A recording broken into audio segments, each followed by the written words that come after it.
Dambier kolmantena ja Joubert vuoroon. Ja nyt sitten päästään nauttimaan siitä jo Anulisenkin mainitsemasta hienosta koreografiasta.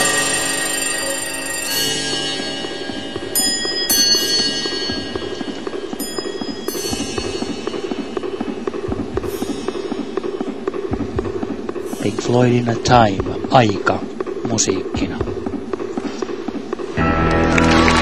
Neloiskolmois, loistosuoritus ja pieni hymyn kare kävi huulilla tuon yhdistelmän jälkeen.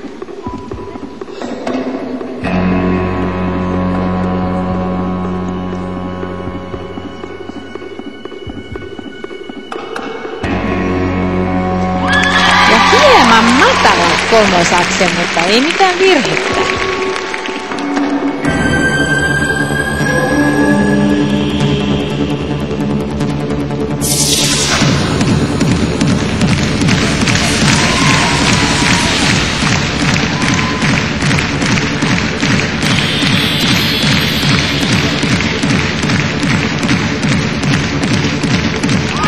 Ja hän selvittää tuon kolmoislipinkin tuosta askelista.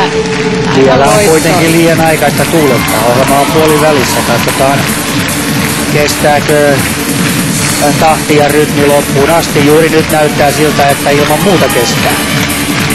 Ja riittääkö tämä tekniikka askelissa lyömään Lushenkon jo nähdyn loistokkaan esityksen?